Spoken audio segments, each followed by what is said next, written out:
ನಮಸ್ಕಾರ. VUAS B ಸ್ಟುಡಿಯೋಗೆ ಸುಸ್ವಾಗತ. ಸಮೃದ್ಧ ಕೃಷಿ ವಿಕಸಿತ ಭಾರತ ನೆಲ ಜಲ ಮತ್ತು ಬೆಳೆ ಕೃಷಿ ಮೇಳ 2025 ಅಭೂತಪೂರ್ವವಾಗಿ ನಡೀತಾ ಇದೆ. ಇವತ್ತಿನ ದಿವಸ 3ನೇ ದಿವಸ ಆಗಿರೋದ್ರಿಂದ ಒಬ್ಬರು ವಿಶೇಷ ಅತಿಥಿಗಳು ನಮ್ಮ ಸ್ಟುಡಿಯೋದಲ್ಲಿ ಇದ್ದಾರೆ. ಅವರು ನಮ್ಮ ಕೃಷಿ ವಿಶ್ವವಿದ್ಯಾನಿಲಯ ಬೆಂಗಳೂರಿನ ಕುಲಪತಿ 2010 ಕುಲಪತಿಗಳಾಗಿ ಕೆಲಸ ಮಾಡಿದ್ದಾರೆ. ಅದಕ್ಕಿಂತ ಮುಂಚೆ ಈ ವಿಶ್ವವಿದ್ಯಾನಿಲಯದ ಡೀನ್ ಆಗಿ, ಅದೇ ರೀತಿ ಒಂದು ಉತ್ತಮವಾದಂತಹ ಯೋಜನೆ, ಕೇಂದ್ರ ಸರ್ಕಾರದ DBT ಯೋಜನೆಯಾದಂತಹ RBRC ಅಂತ ಹೇಳ್ಬಿಟ್ಟು ಬೆಂಗಳೂರು ಗ್ರಾಮಾಂತರ ಜಿಲ್ಲೆಯ ದೊಡ್ಡಬಳ್ಳಾಪುರ ಗ್ರಾಮದಲ್ಲಿ ಎಲ್ಲ ಹಳ್ಳಿಗಳಲ್ಲಿ ಆ ಒಂದು ಯೋಜನೆಯನ್ನ ಅನುಷ್ಠಾನಗೊಳಿಸಿ ಆ ಯೋಜನೆಯ ಯಶಸ್ಸನ್ನ ಎಲ್ರಿಗೂ ತಲುಪಿಸಿದ್ದಾರೆ. ಅದೇ ರೀತಿ ಅವರು ಸಾಕಷ್ಟು ಕಾರ್ಯಕ್ರಮಗಳನ್ನ ಇವತ್ತಿನ ದಿವಸ ಅವರು ಮರಿಗೌಡ ಪ್ರತಿಷ್ಠಾನದ ಅಧ್ಯಕ್ಷರಾಗಿ ಸಾಕಷ್ಟು ಈ ಹುಣಸೆ ಮತ್ತು ಹಲಸು ಬೆಳೆಗಳಲ್ಲಿ ಸಾಕಷ್ಟು ಯೋಜನೆಗಳನ್ನ ತರ್ತಾ ಇದ್ದಾರೆ. ಮತ್ತೆ ಸಾಕಷ್ಟು ರೈತರಿಗೆ ಉಪಯೋಗ ಆಗುವಂತ ಒಂದು ಯೋಜನೆಗಳನ್ನ ತರುವಲ್ಲಿ ಯಶಸ್ವಿಯಾಗಿದ್ದಾರೆ. ಅವರು ಇವತ್ತಿನ ದಿವಸ ನಮ್ಮ ಸ್ಟುಡಿಯೋದಲ್ಲಿ ಈ ಒಂದು ಕೃಷಿ ಮೇಳ 25 ಏನು ನಮ್ಮ ಘೋಷವಾಕ್ಯ ಇದೆ, ಸಮೃದ್ಧ ಕೃಷಿ ವಿಕಸಿತ ಭಾರತ ನೆಲ ಜಲ ಮತ್ತು ಬೆಳೆ, ಈ ಒಂದು ಘೋಷವಾಕ್ಯದೊಂದಿಗೆ ಇವತ್ತಿನ ದಿವಸ ಇವರು ಅನೇಕ ಕಾರ್ಯಕ್ರಮಗಳಲ್ಲಿ ಭಾಗವಹಿಸಿ ಇವತ್ತಿನ ದಿವಸ ನಮ್ಮ ಸ್ಟುಡಿಯೋದಲ್ಲಿ ಈ ಕೃಷಿ ಮೇಳಗಳು ಬೆಳೆದು ಬಂದಂತ ಒಂದು ಹಾದಿಯ ಇತಿಹಾಸವನ್ನ ನಮ್ಮೊಟ್ಟಿಗೆ ಹೇಳಿದ್ದಾರೆ. ಸರ್, ಈ ಒಂದು ಸ್ಟುಡಿಯೋಗೆ ತಮಗೆ ಸುಸ್ವಾಗತ. ಡಾಕ್ಟರ್ ಗೋವಿಂದೇಗೌಡ್ರೆ. ತಾವು ಈ ಒಂದು ವಿಶ್ವವಿದ್ಯಾನಿಲಯದ ಕುಲಪತಿಗಳಾಗಿ ಸಾಕಷ್ಟು ಉತ್ತಮ ಕಾರ್ಯಗಳನ್ನು ಮಾಡಿದ್ದೀರಿ, ಸಾಕಷ್ಟು ಕೃಷಿ ಮೇಳಗಳನ್ನು ಮಾಡಿದ್ದೀರಿ, ಮತ್ತೆ ವಿಸ್ತರಣಾ ಇರೋದ್ರಿಂದ ಈ ಕೃಷಿ ಮೇಳಗಳು ಹೇಗೆ ಬೆಳೆದು ಬಂತು ಇದರ ಒಂದು ಇತಿಹಾಸವನ್ನ ನಮ್ಮ ವೀಕ್ಷಕರಿಗೆ ತಿಳಿಸಿಕೊಡ್ಬೇಕಾಗಿ ವಿನಂತಿ. ನಮ್ಮ ವಿಶ್ವವಿದ್ಯಾಲಯದಲ್ಲಿ ಈ ಕೃಷಿ ಮೇಳ ಸುಮಾರು 60 ವರ್ಷದ ಇತಿಹಾಸ ಇರುವಂಥದ್ದು. 60 ವರ್ಷಗಳಿಂದಲೂ ಈ ಒಂದು ವಿಶಿಷ್ಟವಾದಂಥ ಕೃಷಿ ಮೇಳವನ್ನು ಪ್ರತಿ ವರ್ಷವೂ ಉತ್ತಮಪಡಿಸ್ಕೊಂಡು ಬಂದು ಇದು ರೈತರಿಗೆ ಮತ್ತು ಕೃಷಿಗೆ ನಿರತರಾದಂಥ ಅಧಿಕಾರಿಗಳಿಗೆ ಹಾಗೂ ವಿಜ್ಞಾನಿಗಳಿಗೆ, ಬೇರೆ ಸಂಬಂಧಪಟ್ಟಂಥ ಎಲ್ಲ ಸಂಪನ್ಮೂಲ ವ್ಯಕ್ತಿಗಳಿಗೆ ಇದನ್ನು ವ್ಯವಸ್ಥಿತವಾಗಿ ಏರ್ಪಡಿಸುವಂಥ ಕೆಲಸ ಆಗ್ತಾ ಇದೆ. ಈಗ 2010 ಮತ್ತು 2014ರಲ್ಲಿ ಭಾಳ ವಿಶಿಷ್ಟವಾದಂಥ ಒಂದು ಬೆಳವಣಿಗೆ ಆಗಿದ್ದು 2013ರಲ್ಲಿ. 2013ರಲ್ಲಿ ಅವತ್ತು ನಮ್ಮ ಕೃಷಿ ವಿಶ್ವವಿದ್ಯಾಲಯ ಪ್ರಾರಂಭವಾಗಿ 50 ವರ್ಷದ ಇತಿಹಾಸವನ್ನು ಹೇಳ್ತಾ ಇತ್ತು. ಆ 50 ವರ್ಷದ ನೆನಪಿಗೆ ಅಂತಾರಾಷ್ಟ್ರೀಯ ಕೃಷಿ ಮೇಳವನ್ನು ನಾವು ಏರ್ಪಡಿಸಿದ್ದು. ಅವತ್ತು ನಮ್ಮ ರಾಷ್ಟ್ರದ ರೈತರಲ್ಲದೆ ಹೊರದೇಶದ ರೈತರು ಸಹ ಸಾಕಷ್ಟು ಬಂದು ಭಾಗವಹಿಸಿದ್ರು.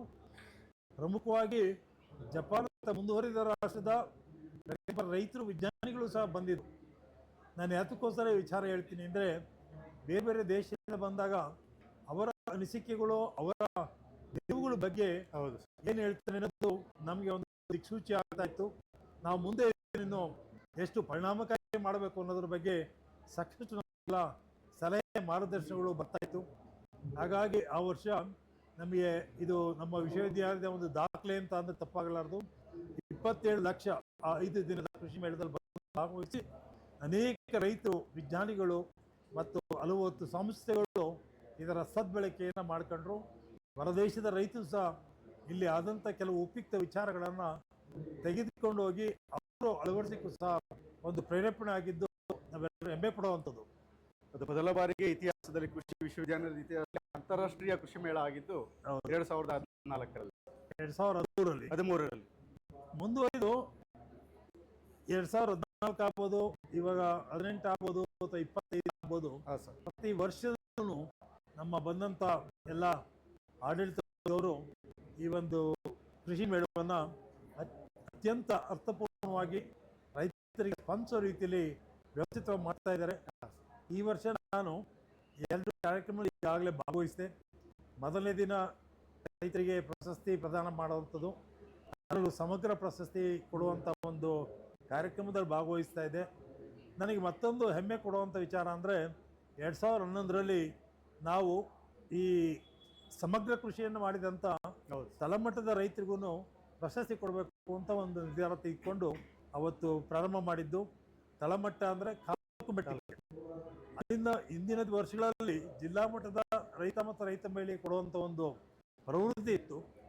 ನಾವು ತಾಲೂಕು ಮಟ್ಟಕ್ಕೆ ತೆಗೆದುಕೊಂಡೋಗಿ ಒಂದು ತಾಲೂಕಿನಲ್ಲಿ ರೈತ ಮತ್ತು ರೈತ ಮಹಿಳೆಯರಿಗೆ ಗುರುತಿಸಿ ಸಮಗ್ರ ಕೃಷಿಯನ್ನು ಪ್ರೋತ್ಸಾಹಿಸಬೇಕು ಅನ್ನೋದು ನಮ್ಮ ಮುಖ್ಯ ಉದ್ದೇಶ ಆಗಿತ್ತು. ಭವಿಷ್ಯದಲ್ಲಿ ಪ್ರತಿಯೊಂದು ಇಳುವರಿ ಭಾಗ ಕಡಿಮೆ ಆಗ್ತಾ ಇದೆ.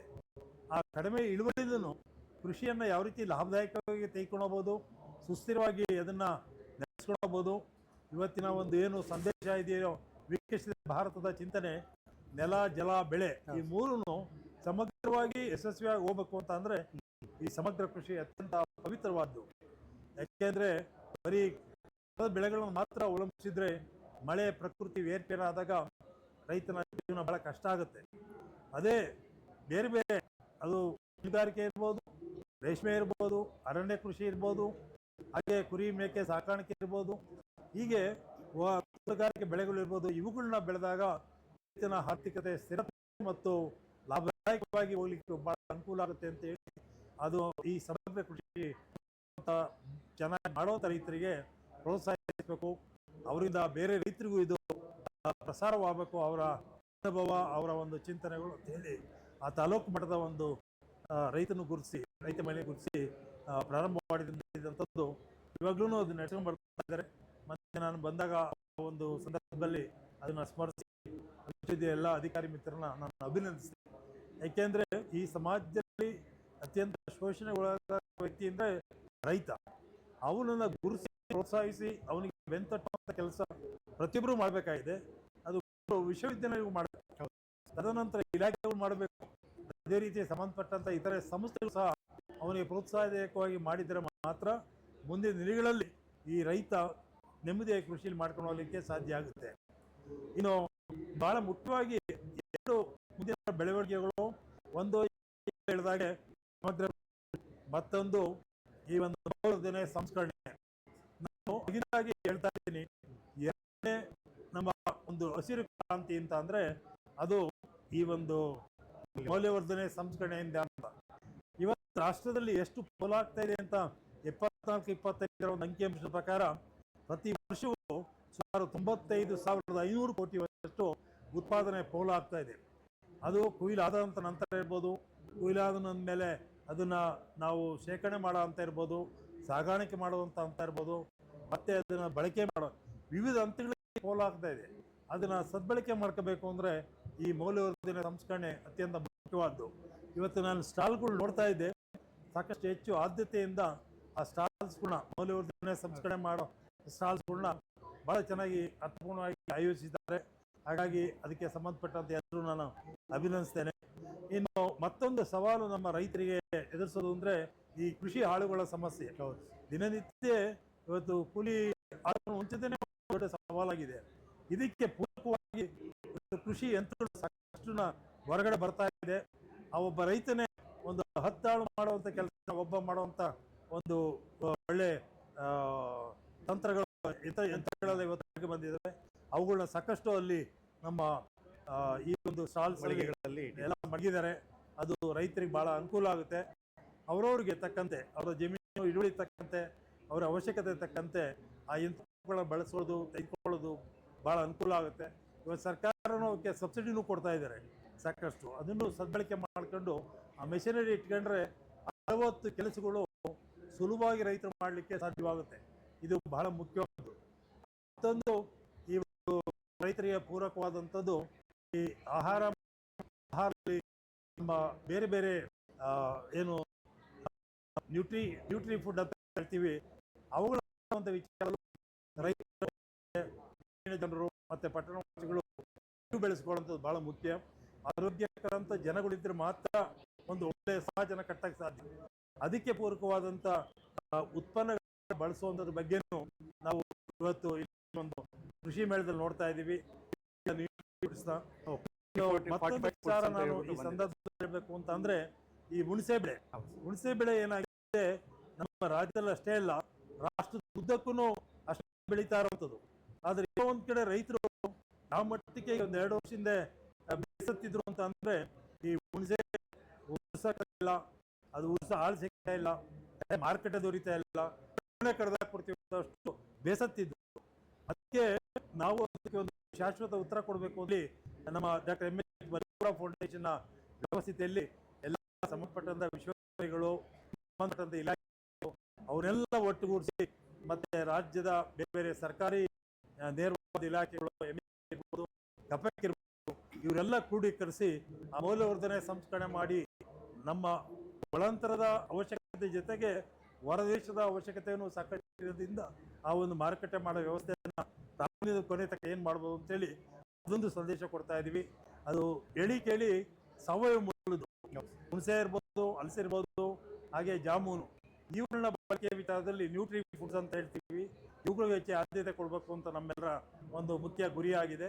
ಅದಕ್ಕೆ ವಿಶ್ವವಿದ್ಯಾಲಯ ಸಾಕಷ್ಟು ನಮ್ಮ ಒಂದು ಕರೆಗೆ ಸ್ಪಂದಿಸ್ತಾ ಇದ್ದಾರೆ.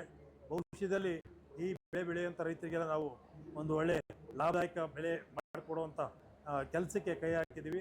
ಅದು ಯಶಸ್ವಿ ಆಗುತ್ತೆ ಅಂತ ಅಂದ್ಬಿಟ್ಟು ಈ ಸಂದರ್ಭದಲ್ಲಿ ಹೇಳ್ತಾ, ಇವತ್ತಿನ ಬೆಳಗಿನ ಕಾರ್ಯಕ್ರಮದಲ್ಲಿ ನನ್ನೊಂದು ಭಾಗವಹಿಸಬೇಕಾದ್ರೆ ಕೃಷಿ ಪ್ರವಾಸೋದ್ಯಮ ಇದು ಒಂದು ಬಹಳ ಮಹತ್ವದ್ದು. ಭವಿಷ್ಯದಲ್ಲಿ ಇದಕ್ಕೂ ಒಂದು ಉಜ್ವಲ ಅವಕಾಶ ಇದೆ. ಏನಂತ ಅಂದ್ರೆ ಈಗ ಕೆಲವು ರೈತರು ಬ್ಯಾಕಪ್ ಹೇಳಿ